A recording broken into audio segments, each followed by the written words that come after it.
Angels Care Home Health, serving Hayes and the surrounding areas, is a Medicare-certified home health agency providing quality skilled nursing and restorative therapy services to patients in their homes. They're polite. They just take the time for you. Angels Care is there to help 24 hours a day, and all services are covered 100% by Medicare for patients who are eligible. I like the Angels for what they've done for me. Angels Care Home Health. We serve patients. Eagle Community Television presents Community Connection with your host, Mike Cooper. Hello and welcome again to Community Connection from Eagle Community Television. Thanks for watching. Thanks as always to the producer and editor of our series, Jeff Durall. We're at Shiloh Vineyard, just southwest of Waukene, the location. We'll get specifics here in just a few minutes. With owners Kirk and Treva Johnston, who have recently hosted a special event called the Fall Harvest Celebration. You know, Kansas and wine production at one time wouldn't seem to be compatible. Well, that has been changing over the years, perhaps within the last decade. And we've asked Kirk Johnston, one of the owners, to describe Shiloh Vineyards. Let's talk, if we might, first of all, Kurt, if we could, about the Fall Harvest Celebration. What were you celebrating? It is just celebrating all the fall harvest that has gone on, from the field crops to the vineyard that is here to gardens and everything, the fruits and vegetables, all of that. We do these celebrations once a quarter. We have a chef who was trained in culinary arts in Las Vegas, and he lives in Waukene, Kansas. He used to be the chef for Semolino's that was in Hayes, the coffee house that was there. And so he comes out here. His mother, Darla Mung, has a Leap of Faith catering service. So he cooks the meal in there and then brings it out here. We prep it, and we have 40 guests that we serve it to, and then pair it with our wines that we have produced here. It's about a 3 to 4 hour event, and we've just had a wonderful time doing it. This last one, we had Lauren Anderson from Kansas City, Missouri, came and played jazz music during the festival, and I think everyone just had a wonderful time. Nobody went away hungry, that's for sure. I'll bet you were at capacity crowd too, weren't you, Kurt? We were really close, yes, yes. Tell me about Shiloh Vineyards then. How did it come about? Let's hear the history. I'm going to just start. This was my grandparents' place. They moved here in the early 20s. What was here was... Who's this now? This is one of our special cats that needs lots of attention, so and can't leave me alone. So. And before long, we'll probably meet Sam, too, who is the wine dog of the place, I understand. Okay, back to the history, Kurt. Okay, when they first moved here, what was here was this barn, a wooden granary, and a basement house. The basement house is no more, and in 1929, they ordered a house out of the Sears and Roebuck catalog, and that's the house that is sitting here now. My mother was the first new thing in it. She was born out here in 1930. Wow. After it was completed. We got this place in 2007 from my uncle, and our first order of business was to gut the house, remodel it, and then we started on the grounds here. My family went through the 30s, so they didn't throw anything away, and we had a lot of treasures that we had to sort through. Every building was full, and the yard had lots of things sitting around. So we ended up cleaning the place up. We've been working on landscaping since then. Tearing out old fences. That was one of the hardest things to do, is tearing out an old fence that my grandfather had put in. And it's just been a progression. I think we were blinded to all the work that was needed to be done here, because if we would have seen everything that would have been done, we would have never touched this. But several years later, here we are, and we are able to host weddings, celebrations, parties, birthday parties, anniversaries, corporate gatherings, all kinds of things. You can kind of enjoy the fruits of your labor now to an extent. Yes, absolutely. That is the fun part, is meeting all the new people that we've had come out here. I farmed here from '83 on, and I can count on one hand how many people came to see our farm. Since we've opened the winery up, we've had thousands of people stop by from all over the world. Kirk, one of the beauties of Shiloh Vineyard is the country feel, if you will. I mean, you're literally out here by yourself, and that adds to the atmosphere, doesn't it? Absolutely. You come out here and you really don't hear any traffic. Our road is not traveled very much. You can see the Milky Way when it's dark. It is a very restful place. It's just nice to come out and relax. That is the beauty of this place. Tell me about Shiloh Vineyard. How did the name come about? We were in a church where we were doing prayer there, and we kept getting these scriptures, reading them on vines and wine and Shiloh. Shiloh is a place in Israel where the Ark of the Covenant was kept when Joshua entered the Promised Land. And at that time we didn't realize it, but there was a Shiloh winery in Israel also. 4 years ago we went there, helped prune their vines, and got to know the winemaker in Israel. And it gave us encouragement that we could do it, because they were in the heartland of Israel, we were in the heartland of the United States. They started with 5 acres, we started with 5 acres. And where they've progressed to now is award-winning wines all over the world. So we think we can actually do that. So where did it come from? It came from the Bible, Shiloh. The meaning of Shiloh is a peaceful, restful place. Tell me about the influence, that trip to Israel, the visit with the wine makers and the grape growers there. What kind of lasting impression did that make for you? It gave me an impression that don't give up even if you have adversity. And the motto of Kansas is to the stars through adversity. And that is the challenge here in continental United States. We don't have a large body of water around us, so our temperatures fluctuate. And we have a lot of things that contribute to us making quality wine. The sunshine, the heat, the soils, and the new varieties. Prior to Prohibition, Kansas and Missouri produced 86% of the wine in the United States. So we are a wine growing region. And this state of Kansas went into Prohibition, one of the first to go in, one of the last to come out, and it devastated our wine industry. I think at this time we are just rediscovering the wine industry in the state of Kansas. So the seasons could very well mimic the growing conditions in Israel, for example. They could. They're a little warmer than we are. We are more southern France is what we are really climated to. The highs and the lows and all of that. So. And a perfect wine growing area for the south of France, for sure. Absolutely, absolutely. Well, now what about the grapes? Tell me about the story of the grapes. Where do they come from? Okay, we get our grapes from New York, and there's some vineyards there, and they're in the same zone as we are, so we have to get them from that place. And we grow cold weather tolerant varieties here. We would like to grow Cabernet Sauvignon and Merlot, but they do not fit in here. We can grow them, but we'd probably get a harvest only once every 10 years. And so the amount of work it takes in a vineyard, we think we need to have something that's going to produce a crop every year. And we started out with 2 varieties when we first planted in 2008. Excuse me. We had Vidal Blanc and Norton. And we were talking with Norm Jennings, who owned Smoky Hill Vineyard at that time.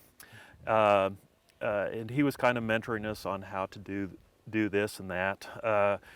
but then through some of our other travels, we figured out we needed to plant more than just 2 varieties. And so we've added Chamberson, we've added Petite Pearl, we've added Brianna, and Noyer. So we are finding what varieties work in this climate. And Chamberson is one of the newer ones. It is. This is the first year that we've had a Chamberson wine, and we just released it this weekend. It's a very nice wine. It's not high in tannins. The thing is, we have to be aware of who is here in this area and who we are serving it to. So we're starting with a lot of beginning wine drinkers in this area. Also, so we don't go real heavy on the tannins, which gives it a sharp taste to it. And it's just been an awesome opportunity to try these new varieties, and it seems like they've been going off very well. Our biggest problem is keeping inventory. Because of the demand. Demand for it, absolutely. Tell me about the growing season. Take us through the grape growing season, Kirk. Okay, for us it really starts in March and April. That's when we prune the vines. We'll go out and cut 90 to 95% of what grew on the vines the previous year. That will set our crop load. We have a trunk with 2 cordons on each side, 3 to 4 feet depending on variety. We'll leave spurs with 3 to 5 buds on it. We're shooting for 10 to 15 pounds of grapes per vine. And I think we're going to even increase that goal quite a bit, it looks like. Then our grapevines are going to break bud in May. They'll start blooming, and then they start a very fast vegetative growth stage. Our first vines to harvest will be Brianna there in early August, and then we'll go through with different varieties at different times all the way through October. What about size of the vineyard itself and number of plants, Kirk? Right now we have 6 acres. We have around 3,000 vines, and it's been an ongoing thing. This spring we planted 1,400 more vines. Are we going to expand much more? The labor force is me and my wife, and then we have had interns, and we have a couple that helps us with tastings and some in the vineyard. But we have no desire to get really big with this.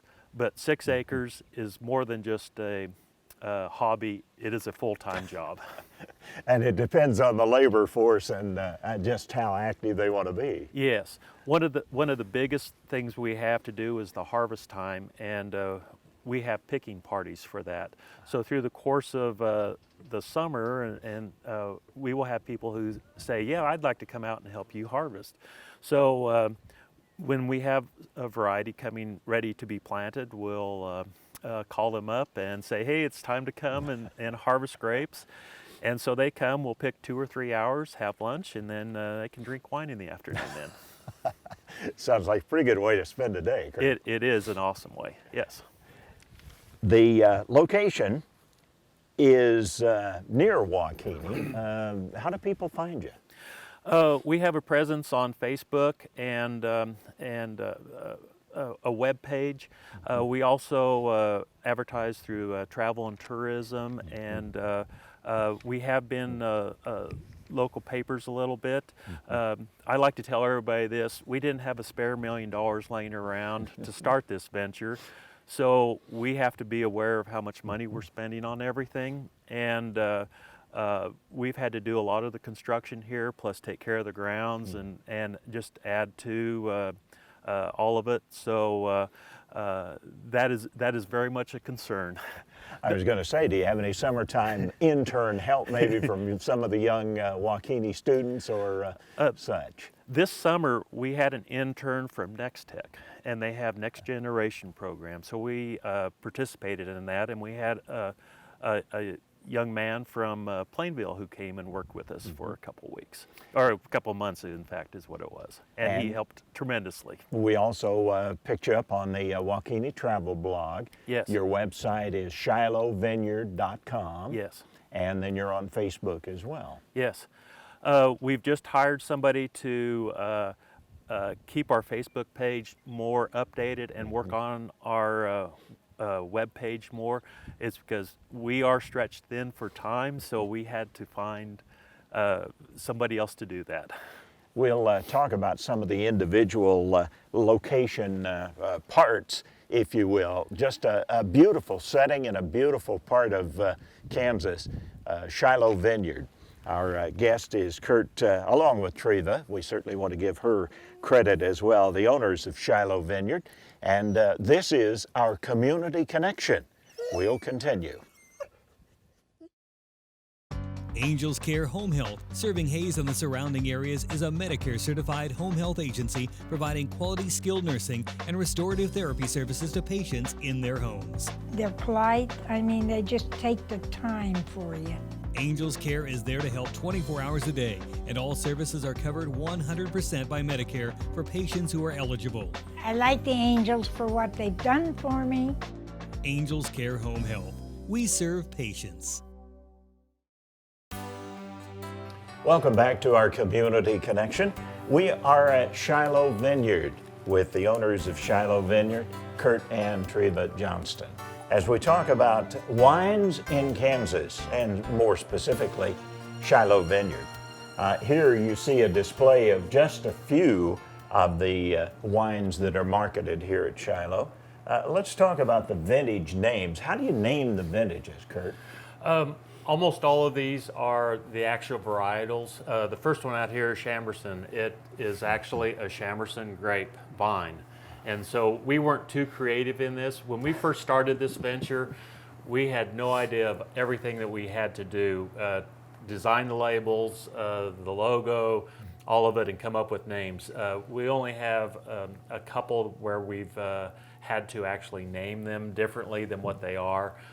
Old Barn, just because we have an old barn, and then we have a Paisley Pear, and then we have an Aroma also. So those are the only three that we've come up with different names for. What were your resources for helping with things like labeling and the planting and the growing and the marketing and all of the things that go into Shiloh Vineyard? We were such rookies at this. We had no idea. We just started talking to people who had a little experience in graphic design, in working in the vineyards, and it's just expanded from that. Over the course of the years, we've gotten to know people across the United States who have helped us tremendously with all of it. So from everything from the labels, the vineyard, and making the wine also. Is there a kind of a fellowship, a camaraderie of wine growers and wine producers? Oh, absolutely. We go to conferences, and it is a small industry in the United States, and it's amazing you get to know the people in the wine industry then. But you know, Kansas has even joined in that group, hasn't it, Kirk? Yes, absolutely. It would have been a year ago, November, we went to a conference. It's called VitaNord, and it flip-flops from North America to Europe every third year, and it was in Nebraska City, Nebraska. When we pull the trigger and say we want to plant this variety of grapes, it will be 4 years before we get a bottle of wine. So we want to make sure that the variety that we plant is able to produce a good quality wine instead of taking all that time and effort and then going, this wine is not that good. So we went to this conference, and it's cold weather grapes that grow in our area, and we came up with Petite Pearl, and we just planted a new block of them. So we have to be patient now. We have 3 years to wait. So, but it is important to do things like that, and then to also go and just get connections with other people in the wine industry then. Now the vineyard, are there mixed varieties within the vineyard itself then, Kirk? Yeah, we have 6 different varieties. We have 2 white varieties, a Brianna and a Vidal Blanc. And Those two. yes, and then at this time, We have a Chamberson, a Norton, and a Nourier. And we, like I said, we won't get a bottle of the Petite Pearl for a few more years yet. And then through those varieties, we're able to also blend and make some of the other things that we do. Now, we are in the chicken house. Yes. You have to tell us about the history of this particular location that we're in now. Okay, in 1925, my grandfather, he built this chicken house, and they built this because they bought another quarter of land. They needed to have a way to pay for it, so it's a 20 by 40 chicken house, and they had 300 layer hens that they sold the eggs, and they sold cream, and then by doing that, they were able to pay the quarter off in 3 years in 1925. When we first started, my wife did not even realize there was a concrete floor in here because it was full of stuff. The doors were off the hinges, so the varmints had been in here, and we cleaned it out and tried to use a lot of things that we had around here. We had cedar trees on the place that had died, so we milled them, used them for the front of the bar, the support posts. The ceiling was the old tin roof that was on here. We had barnwood wood we used. I had to make the little short doors over there, and the siding and the boardwalk outside from redwood from the oil field, stock tanks. And we made this also that if we don't do tastings, it's wired. You can put a small kitchen in here, so this could be a cottage. Also, it has a full bathroom in it with a shower, and we do weddings out here. So usually the bride gets ready in here, so she has a nice place where her and her attendants can be, and it is heated and air conditioned, so it's a lot different than the old chicken house used to be.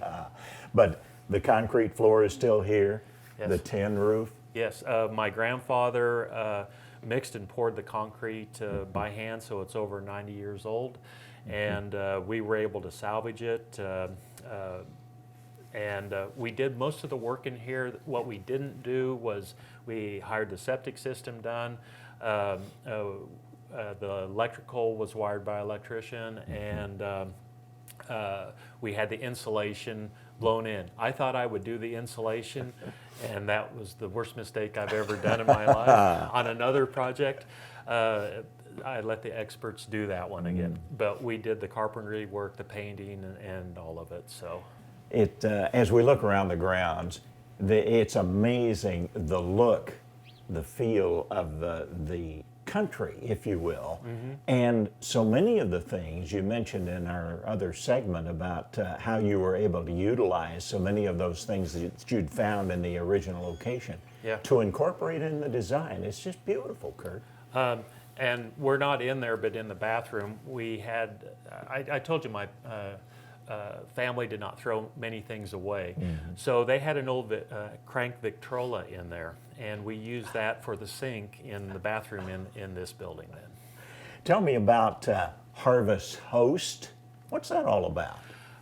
Harvest Host is a organization in North America, and they have to have a self-contained RV unit. They don't hook up or dump anything out here, but they come and spend the night. And the prerequisite is that they buy some of our product in. And we've got to meet people from all over the world, awesome people with that. And you just had a couple leave who had a business in Colorado. Yes. They had their RV, and they were being hauled with a pickup, and they visited overnight, and that's what they do. Yes, exactly. And we have gotten to meet so many awesome people doing that too. I really enjoy just being able to sit and visit. That group is ones that we can take extra time to get to know because they're usually here in the evening, and then we just visit a lot and get to know people. Tell me about how you and Treva met. I knew Treva. She was an insurance agent, sold for Farm Bureau in Trego County, so I knew her. But it was kind of a funny thing. I forgot to sign a paper and had to go over there, and sign a paper. And the more we got to talking, we just hit it off. And that was back in 2000, and we just started seeing each other, and we got married in 2001, and it's been an exciting time. I'll tell you this, if it wasn't for if Treva wasn't here, I would not be doing this. If I was not here, Treva would not be doing this. So this is a joint venture, and we both do everything. We bring, each one of us has separate talents that we bring to the table, and she decorated this. If you saw my decoration here, you would go, no, that's not quite right. So she's going to get the credit for that. Absolutely, absolutely. So as far as you know then, Treva is with us, of course, here as we're doing our community connection. So that's pretty accurate then, pretty much. Okay, she shakes her head affirmatively. So you did well on that, Kurt. Yeah. Tell me about the expansion. You know, you are limited in the amount of help and 24 hours in a day, Yes. and 7 days a week. What's the plan? Have you two put anything else on paper? We produced around 2,000 gallons of wine this last year, and probably where we're going to top out at is probably the 5,000 to 7,000 gallon range. That'll be about enough. You know, and the thing is, when we've needed it, people have showed up to help to do what needs to be done. For instance, on our dinner that we had this weekend, we have a couple, Dave and Mary Hendricks, who had a bed and breakfast a few miles away from here. And they are awesome help. They come and they work hard. They enjoy being with people, and it was just one of those things. They just showed up the right time. So if we are in two places at one time, they can be in one and we can be in the other, as Shiloh Vineyard, which has happened quite often. Or if we need to go someplace, they can take over the wine tasting. We had another lady help us, Lori Albin. She is a artist in Waukene, and she's done some murals for us here out at Shiloh Vineyard. And another person who is just awesome. It just depends. I hate to put a limit on something where we're going to get to, but with our facilities and the age we are and all that, I don't think we're going to get too much bigger than that, because we don't want to get away from being able to interact with the people who come out here. That is what we do this for. Now, some of those murals that are on the side of the buildings, Lori did those? Yes. Yes. She did the one on the barn door. She also did another one on the wooden granary. And then Treva and her sister, Jeannie Roberts, did one more out here. And then Lori has also done our signs that point towards the vineyard. You mentioned that there are 4 major events that are held throughout the year. And coming events for Shiloh Vineyard then, Kirk? Right. What we do is we have by appointment to have wine tastings and birthdays. In 2 weeks we have another wedding up here. It's going to be upstairs in the loft. We're really excited about this. The bride wants to have a blanket of lights on the north wall, plus lights going across the loft in the barn. I think this is just going to be a very interesting wedding, exciting one. We haven't done one like this before. We've done 11 weddings so far. The biggest ones are around 300, and then on down. Those are just other functions we do. We're going to have a lot of Christmas parties coming up. We've had anniversaries. We've had birthday parties, corporate gatherings. So we are definitely getting out there. This is our 3rd year to be opened, and we had no idea it would take off like this, none whatsoever. So you're catering to just about any group, any organization at Shiloh Vineyard. Yes, absolutely. And I can't think of a weekend we haven't had somebody out here. And we really don't have open business hours because this is where we live, and we would like to know if somebody's coming, because we do have to go places at times, and we'd hate for somebody to drive all the way out here and then find out we're not here. So. And of course they have the Facebook page, they have the website shilohvineyard.com, and through the Waukene travel blog as well. Kirk and Treva Johnston from Shiloh Vineyard, our community connection.